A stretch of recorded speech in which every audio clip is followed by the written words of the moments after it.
Well, hello everybody. I trust you are all well. It is around the 12th of April and I thought I would give you a bit of an update on how I'm doing and what I've been up to. So some of you will be aware that I did a charity trip in March and I survived. It was epic. So I did a very long bus trip from Berwick-Upon-Tweed to Land's End. So I went from one end of England to the other, and via local buses, and I wiggled my way down and did some outdoorsy things on the way down. So I've raised some money for the Epilepsy Society. I called it the Purple Day Busathon just because I was arriving in Land's End in time for Purple Day, which is the 26th of March, and that's the Awareness Day for Epilepsy, so it was quite fitting that I arrived into there. It was about a 2.5 week trip. It went fairly smoothly, but my word, did it feel quite fast paced.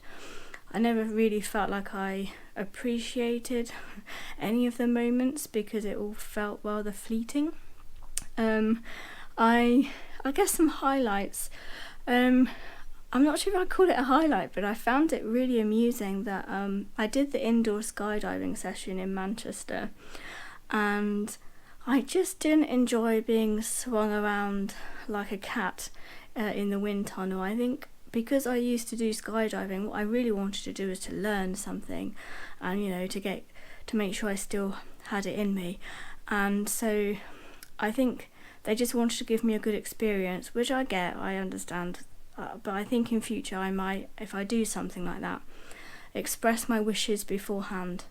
And so I just want to lay flat and enjoy the air, because that's exactly what I did when I did skydiving. I didn't want to be swung around.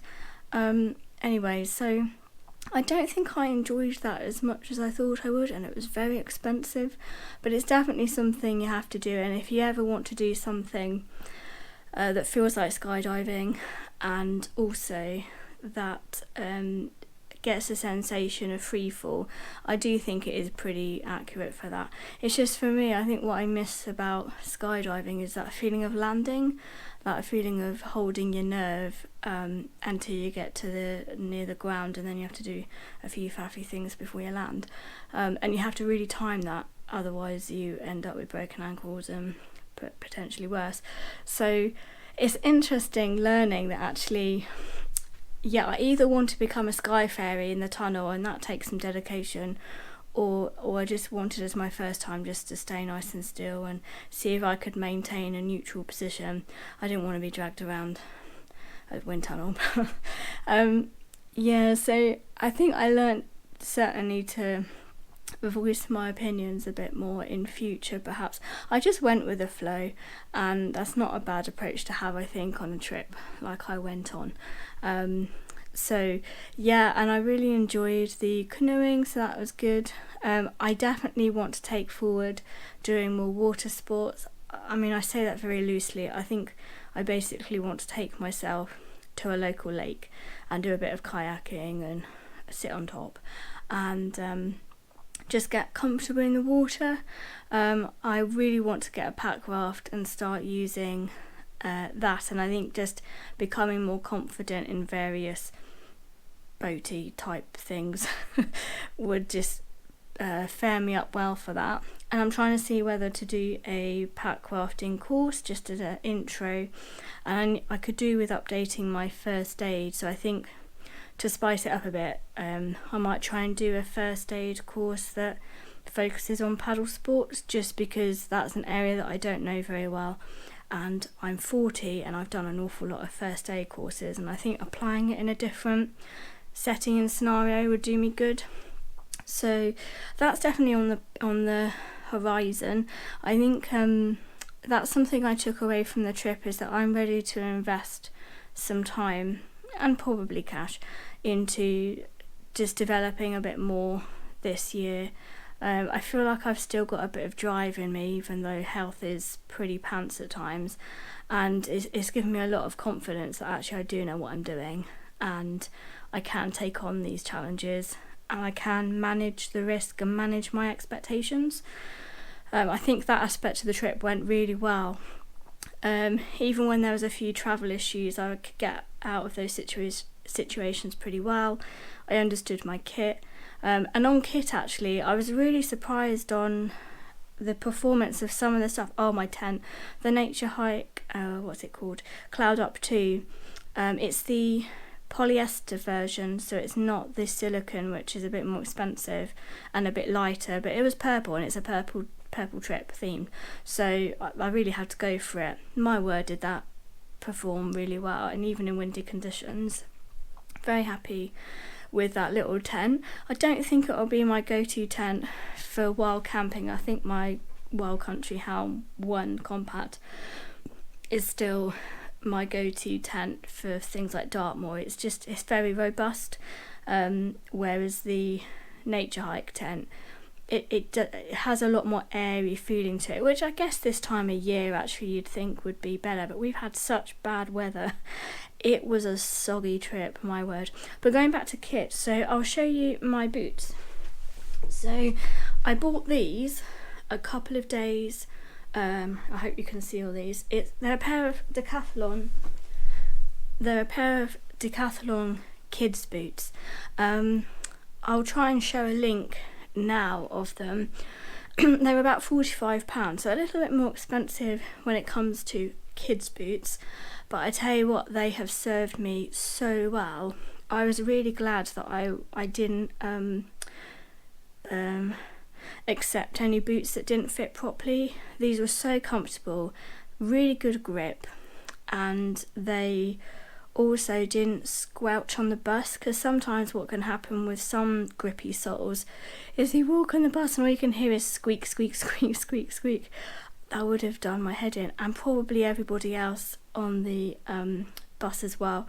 So I was really glad to have found these boots, and they've worn a little bit of the tread, but actually I think that, they held about 100 kg worth of weight. They are not designed for that, because I'm about 85 kilos, and I think I carried about 14.5 kilos on my back, and yeah, really happy with those. Another thing I was really happy with is, this is also a Decathlon.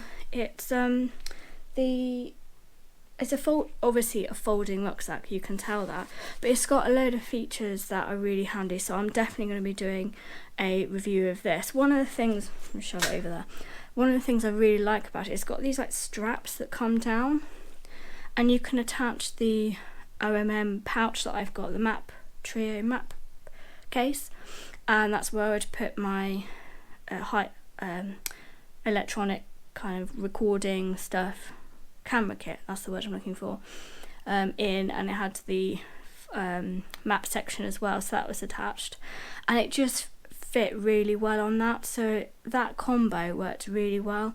It was obviously a folding rucksack because I didn't need a full one, day pack, because most of the time I was carrying the big one on my back, but when I was, say, I'd base myself somewhere and then wanting to do another trip out for the evening or something, it worked really well, especially on the first-ish day, like in the first few days, and also when I was doing bus trips where I knew I would drop off my rucksack at the front of the bus and then walk back, I could put some of the stuff into the rucksack as well, so carry that separate, and I could fit more stuff in there.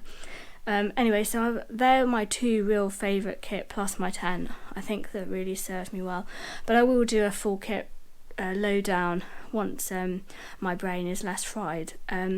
But yeah, I think in essence it was a really successful trip, really had a great time, and I learnt so much to take forwards into future adventures. So, and I've opened a spreadsheet for John O'Groats to Land's End next year.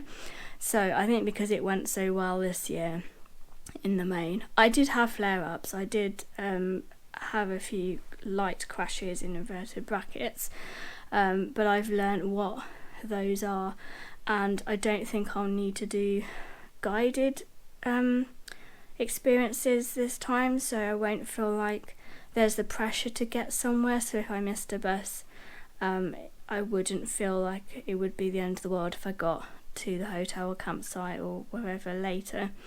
And also it means starting a bit earlier, but I'm hoping to make the most of winter conditions in Scotland. So again, if I can really hone in my packcraft skills, and I can do that this year, then I think I will include some pack-rafting on the trip. I just would need to take my bigger 65 litre rucksack rather than my 50 litre. It's actually about 47 litres, I think, that Tempest rucksack. It's because it's the extra small version, because of the reduced back length, it actually does reduce the literage, if that's a word, storage capacity, and the pockets aren't as stretchy. I don't feel like I could fit as much stuff even if I'd had a similar capacity rucksack, say in my Osprey Kite. I feel like I can really utilise the space. So obviously I'll have to review all the kit and what I can take. I think hit wise I took exactly what I really should have done for that type of trip and what I was doing. The only thing I might think about is toiletries, and also I didn't really need to take all my cook set stuff, so I think I would be able to easily reduce that down and try and use packet meals if I can find some. That will be good. And I also learnt that I really get on with Kendal mint cake, and I think that would be really helpful, just because I think sometimes if I'm getting cold I need a bit of a kick to get my body going. So I learnt a lot about ME and how it impacts me, and that moves on nicely to what's been happening since the trip. So I don't feel like I had a crash when I got home. I managed to clean all my kit. I had my tent pretty much everywhere and every room in this flat. I'm just glad I don't have a partner to moan about it. So I got everything clean, washed everything, put it away, so that was really great. But I had a couple of health appointments just after, and I think I got a formal diagnosis of ME on the video appointment, and I think it just brings a bit home. How do I word this? I think it kind of forces you to come to terms with something when someone says, yeah, this is what you've probably got, this is, and I've lived with it for so long, and so nothing's really changed, but in some ways it has, in a positive way, because what I've found is the guidance that they give you is actually really helpful, just the way you frame activities to make it a lot easier.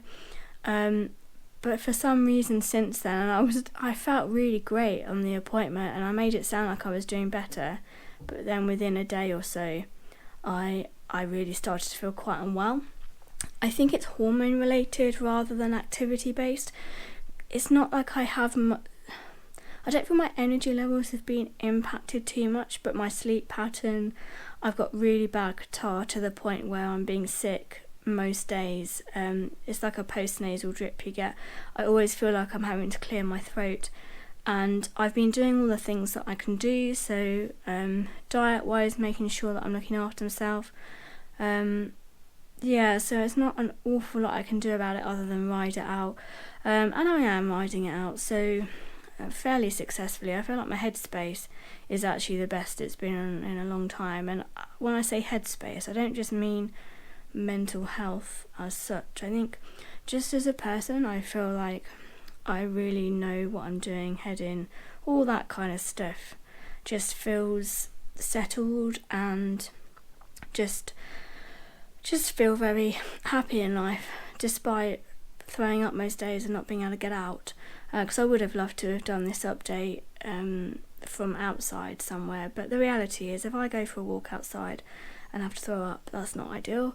I'm a bit more of a classy bird than that, so I think, yeah, I've just had to pick my battles wisely, and I'm half winning, I feel. And I learnt so much on the trip to take forwards about what triggers fatigue in me. And one of the things that I found really interesting was I could get out, so I can get out, and all I had to do was sit on a bus.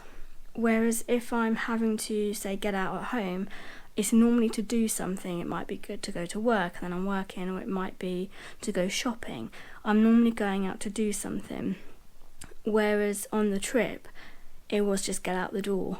And I think what I'm going to try and do is just go out for going out's sake. I think it's quite easy for me to think, well, especially if I'm waking up late in the day, almost you give up on the day and think, well, I'll try again tomorrow. But I realise, I think in everyday life, there's an awful lot more to fit in. I've got a lot more stuff around to manage. So tidying up things can be really difficult. So one of the things that's really helpful with the conversation that I've been having with the ME specialist staff is that how you manage that. So I am having a clear out, just because it's a lot easier to manage stuff when you don't have as much stuff to tidy up, because it can end up quite chaotic in here if I'm not careful. It's a lot of hard work and dedication to keep things on top of things. I'm really clean, it's just organising that my brain just goes meh. I think when you're living in that and you can't get out because you're not well enough, it's a bit of a cycle of, man, life is a slog.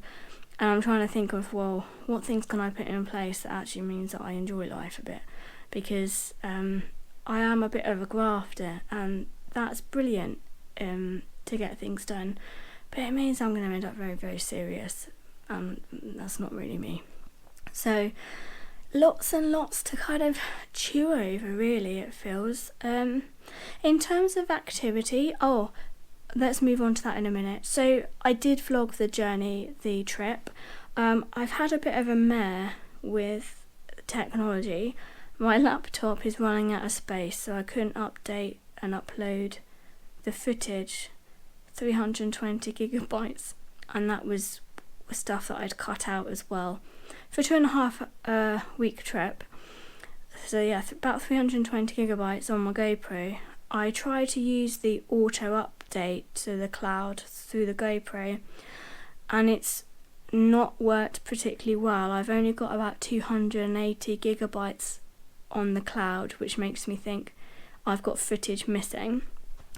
And in the process of uploading those files, some files just don't seem right.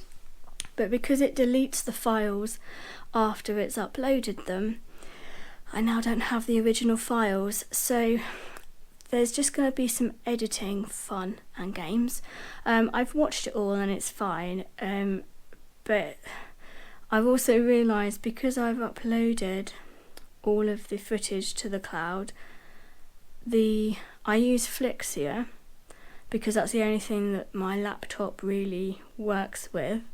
But it means I have to download the stuff from the cloud onto my PC laptop and then upload it again to Flixia. There's no connection between Flixia and GoPro or QuickApp or whatever.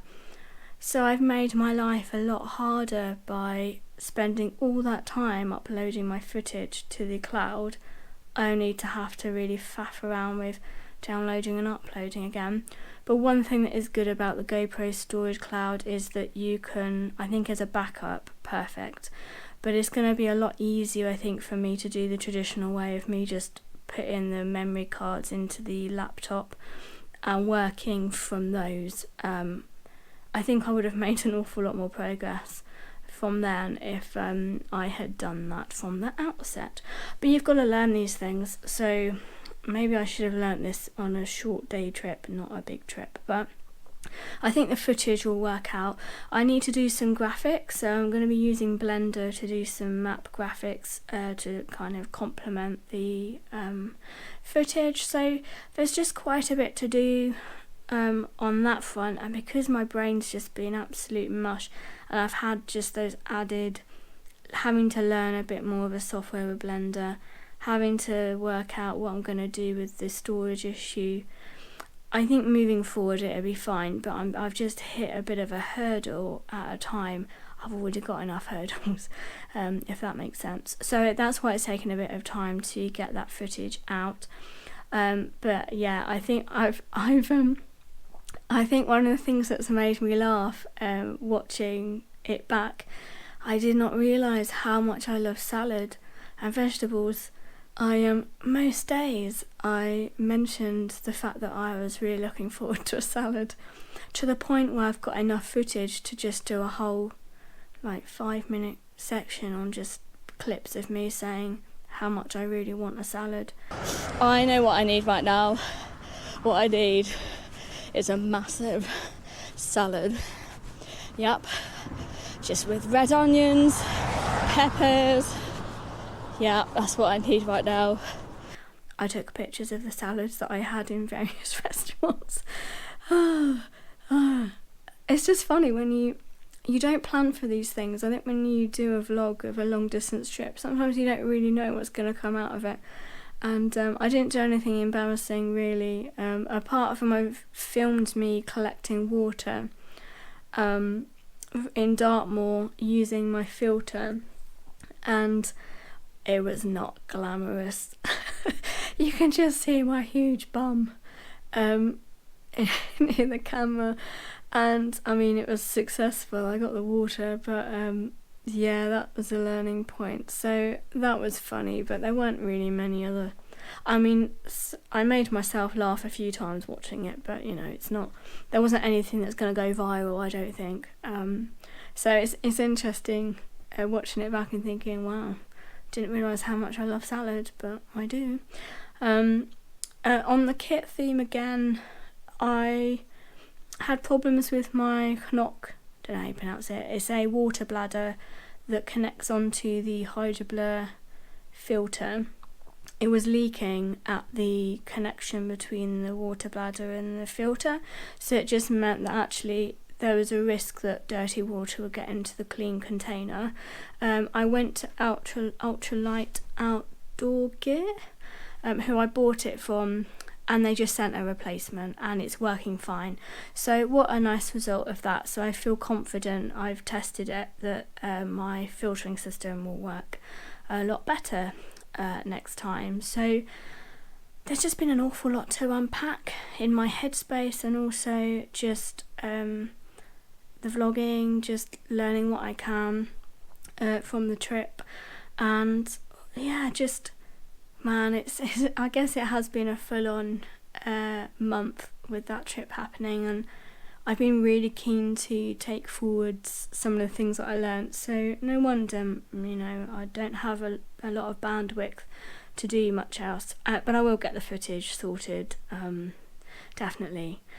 And yeah, I think I'm going to be trying to just focus on getting out, and even if I get out and just I don't really like sitting in parks, but if I can just get somewhere with a big hill and just sit at the foot of it, I don't mind. I'm someone who craves things that are more than just a park or a green space. So I need to work out how I can make that happen. But I'm hoping to get to the Brecon Beacons a bit more.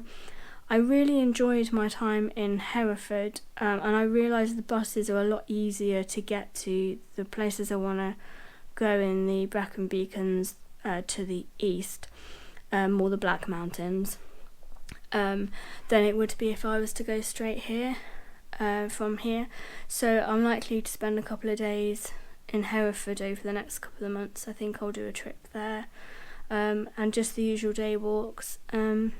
I would like to go to Scotland in May if I can. I feel like my next steps adventure-wise is to do the water sports stuff, as in get confident on water with a pack raft, all that kind of stuff. And also, so the first aid, what else? Oh, I've lost what I was going to say. Oh, I could do with just going somewhere and just, I wouldn't say get lost, that is not what I need to do, but I have a habit of just following paths, and I don't use observational skills very well. I'm very reliant on a map, which is no bad thing, but I feel like I need to just go away for a few days in the middle of nowhere and just chill out. Don't feel like I need to get anywhere, but just immerse in the surroundings, and to just really observational skills, just actually be in the outdoors rather than feel like there's always something to do, if that makes sense. And like the Rhinogs, I'm going to pronounce it like that, is a good spot to do, because there are paths, but you have to really find your own way a little bit. I don't know what accent I just did then. You have to you have to find your own way. My throat is tired. I have been talking for 25 minutes, so it's hardly surprising that my throat is tired. Anyways, so I think those kind of adventures I could do are doing, and something like that in Scotland where I just go, no plan, just go. So I think that's something that I will be working towards, using the skills that I've grown confident in and just going and being. I think that would do the world good. So I think that sums up really where I'm at. Look out for the vlog. It will be coming out once I've got over my tech frustrations. And I'm hoping that I will be out again soon. I think I've just needed to ride this wave. I feel it's a blip more than a thing that's going to last for months. And just really hoping that now I've got a diagnosis, I can just get some good advice that are going to be really helpful, and do all of that jazz. So I look forward to seeing you out there soon.